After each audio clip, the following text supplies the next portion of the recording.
Assalamualaikum warahmatullahi wabarakatuh. Alhamdulillahirabbil alamin. Wassalatu wassalamu ala sayyidil mursalin wa ala alihi washabbihi ajmain. Rabbi shrah li sadri wa yassir li amri wa hlul 'uqdatam min lisani yafqahu qawli, amma ba'd. Alhamdulillah, kita kembali lagi di pelajaran hadis dengan kitab Hadis Arba'in Nawawiyah. Pada kesempatan ini kita melanjutkan hadis yang ke-38. Tema pembahasannya yaitu bagaimana cara menjadi wali Allah. Wali Allah di sini, kata wali Allah berartikan kekasih Allah. Nah, tentu sebagai umat Muslim, umatnya Nabi Muhammad, tidak ada yang tidak ingin mendapatkan kecintaan dari Allah dan juga Rasul-Nya. Maka hadis ini menjadi kiat-kiat bagi kita semuanya agar mendapatkan kecintaan dari Allah. Tentu orang yang kita cintai juga kita ingin mendapatkan kecintaan dari dia, gitu. Ini perumpamaannya. Karena kalau kecintaan hanya dari satu pihak, namanya ya cinta bertepuk sebelah tangan. Kita ingin mencintai Nabi Muhammad dan juga kita ingin dicintai Nabi Muhammad. Kita mencintai orang yang kita idolakan, juga kita ingin orang yang kita idolakan mencintai kita. Kita mencintai Allah sebagai Tuhan kita semuanya, juga kita ingin mendapatkan kecintaan dari Allah. Karena hamba yang mendapatkan kecintaan dari Allah, keridhaan dari Allah, udah itu hidupnya akan terasa aman-aman saja, nggak ada masalah, nggak pernah sedih dan seterusnya. Akan mendapatkan ketenangan hati yang membuat dia puas. Bismillahirrahmanirrahim. Astagfirullah.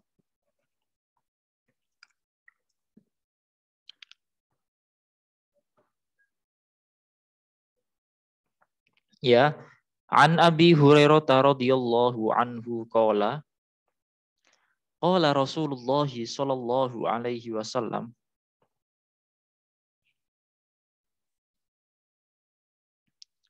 innallaha ta'ala qala.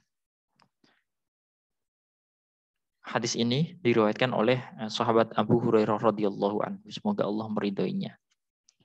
Beliau berkata, qala Rasulullah sallallahu alaihi wasallam, innallaha ta'ala qala. Sesungguhnya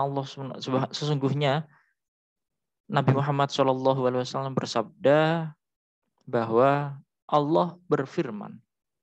Ya, di dalam hadis ketika disebutkan oleh Rasulullah bahwasanya Allah berfirman, hadis ini disebut hadis qudsi. Ya. Bunyinya, man adali waliyan faqad azantuhu bil harb. Barang siapa yang memusuhi kekasihku, maka aku mengumumkan untuk memeranginya. Wa ma taqarraba ilayya abdi bi syai'in ahabba ilayya mimma aftaradtu alaihi. Dan tidaklah seorang hambaku dia mendekatkan diri dengan melakukan suatu amalan yang lebih aku cintai melebihi apa yang telah aku wajibkan atasnya. Poin pertama adalah Allah SWT itu akan membela betul-betul kekasihnya atau walinya. Kalau ada yang membuatnya sakit hati, ada yang mencelakainya, Allah sendiri yang akan membela. Nah, itu maknanya Allah melindungi kekasih Allah. Dan juga wali Allah. Nah, wali Allah atau predikat derajat atau pangkat kewalian ini berbeda dengan pangkat kenabian atau rasul, berbeda. Kalau nabi dan rasul itu sifatnya wahbi atau Allah sendiri yang memberikan. Nggak ada yang bisa orang berusaha serajin mungkin ibadahnya, dia niatan apa? Saya niat pengen jadi nabi, nggak bisa. Nah, berbeda dengan wali. Kalau wali itu bisa diupayakan. Dalam artian seseorang yang dia rajin beribadah kepada Allah SWT, kewajibannya dipenuhi, ikhlas semata-mata karena Allah, dan juga mengamalkan sunnah-sunnah yang dianjurkan, nah, dengan harapan agar menjadi kekasihnya Allah. Ini sah-sah saja. Gitu. Nah ini, "Fama taqarraba ilayya 'abdi bi syai'in ahabba ilayya mimma taradtu 'alaihi." Jadi yang paling aku cintai dari apa yang dilakukan hambaku untuk mendekatkan dirinya kepadaku adalah apa yang telah aku wajibkan atasnya. Nah itu. Wa ma yazalu 'abdi yataqarrabu ilayya bin nawafili hatta uhibbah. Dan tidak henti-hentinya hambaku mendekatkan diri kepadaku dengan melaksanakan kesunahan-kesunahan. Puasa sunnah, sholat sunnah, sedekah sunnah, amalan-amalan yang sunnah. Senyum terhadap saudaranya, membantu saudaranya. Kesunahan-kesunahan yang ada yang telah ditetapkan di dalam agama, itu yang dimaksud. Nah, tidak henti-hentinya seorang hambaku, dia mendekatkan diri kepadaku dengan melaksanakan kesunahan-kesunahan sampai aku mencintainya. Udah ada orang dia memenuhi melaksanakan kewajiban-kewajiban dan juga kesunahan-kesunahan. Nah, ini sudah mendapatkan tiket kecintaan dari Allah. Fa idza ahbabtu kuntu sam'ahu alladzi yasma'u bihi wa basaruhu alladzi yubsiru bihi. Nah, apabila aku telah mencintainya, maka aku adalah pendengarannya yang digunakan untuk mendengarkan. Dan peninggalannya yang digunakan untuk memandang. Wa yadahu allati yubtishu biha. Dan tangannya yang digunakan untuk berbuat. Wa rijlahu allati yamshi biha. Dan kakinya yang digunakan untuk berjalan. Fa idza sa'alani la'utiyannah. Jika dia memohon kepadaku, niscaya aku memenuhi permintaannya. Wala ini sta'azani la'u'aizannah. Dan jika dia meminta perlindungan kepadaku, niscaya aku akan melindunginya. Nah, maksud dari bagian akhir ini adalah bukan kok Allah itu menjadi pendengarannya, maksudnya Allah menjadi kuping.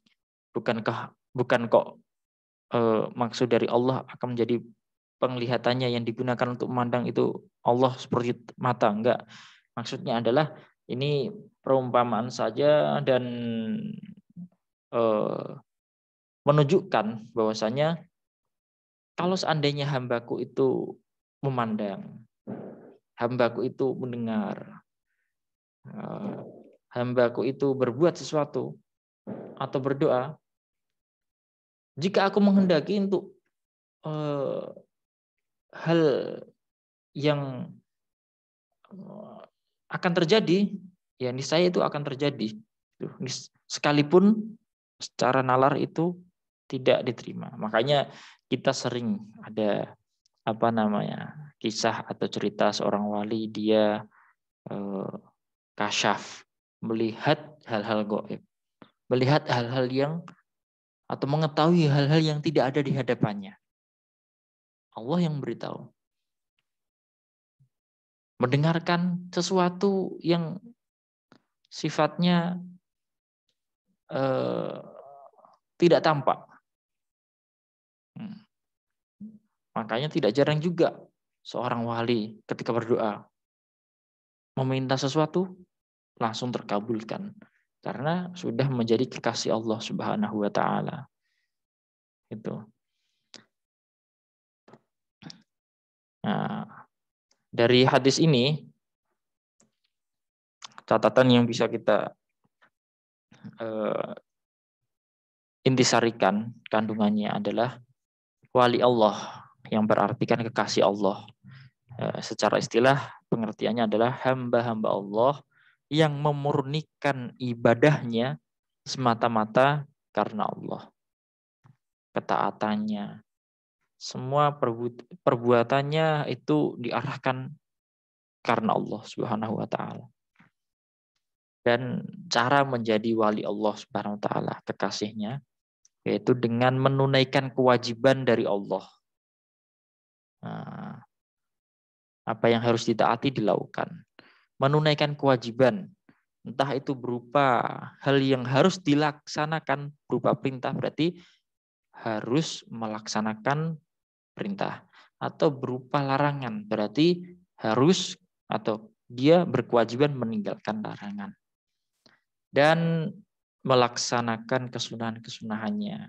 Bukan hanya kalau pengen menjadi kekasih Allah, tidak cukup hanya dengan yang wajib-wajib saja, tapi kesunahan-kesunahan itu dilakukan, diperbanyak. Banyak kok hal-hal sunnah yang mudah dilakukan. Hanya modal niat saja. Tidur diniati dapat pahala.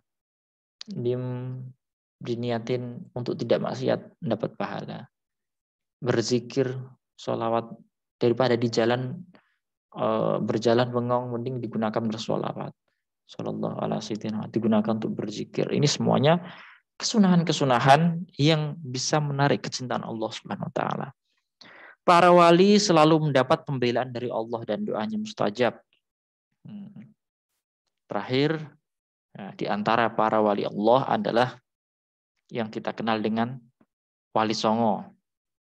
Nah, Sunan Kudus, ada Sunan Ampel, Sunan Gunung Jati, Sunan Kalijaga, dan sunan-sunan lainnya yang yang termasuk dalam sebutan Wali Songo. Ada wali-wali yang lain, kekasih-kasih Allah yang lain. Sekarang masih ada, dan nanti sampai sampai sekarang, dari zamannya para sahabat sampai sekarang masih ada yang namanya kasih Allah. Dan kita bisa mengupayakan diri kita untuk menjadi kekasih Allah, menjadi wali Allah. Syaratnya kita abdikan diri kita kepada Allah SWT dengan pengabdian yang semestinya. Wallahu a'lam bishawab. Assalamualaikum warahmatullahi wabarakatuh.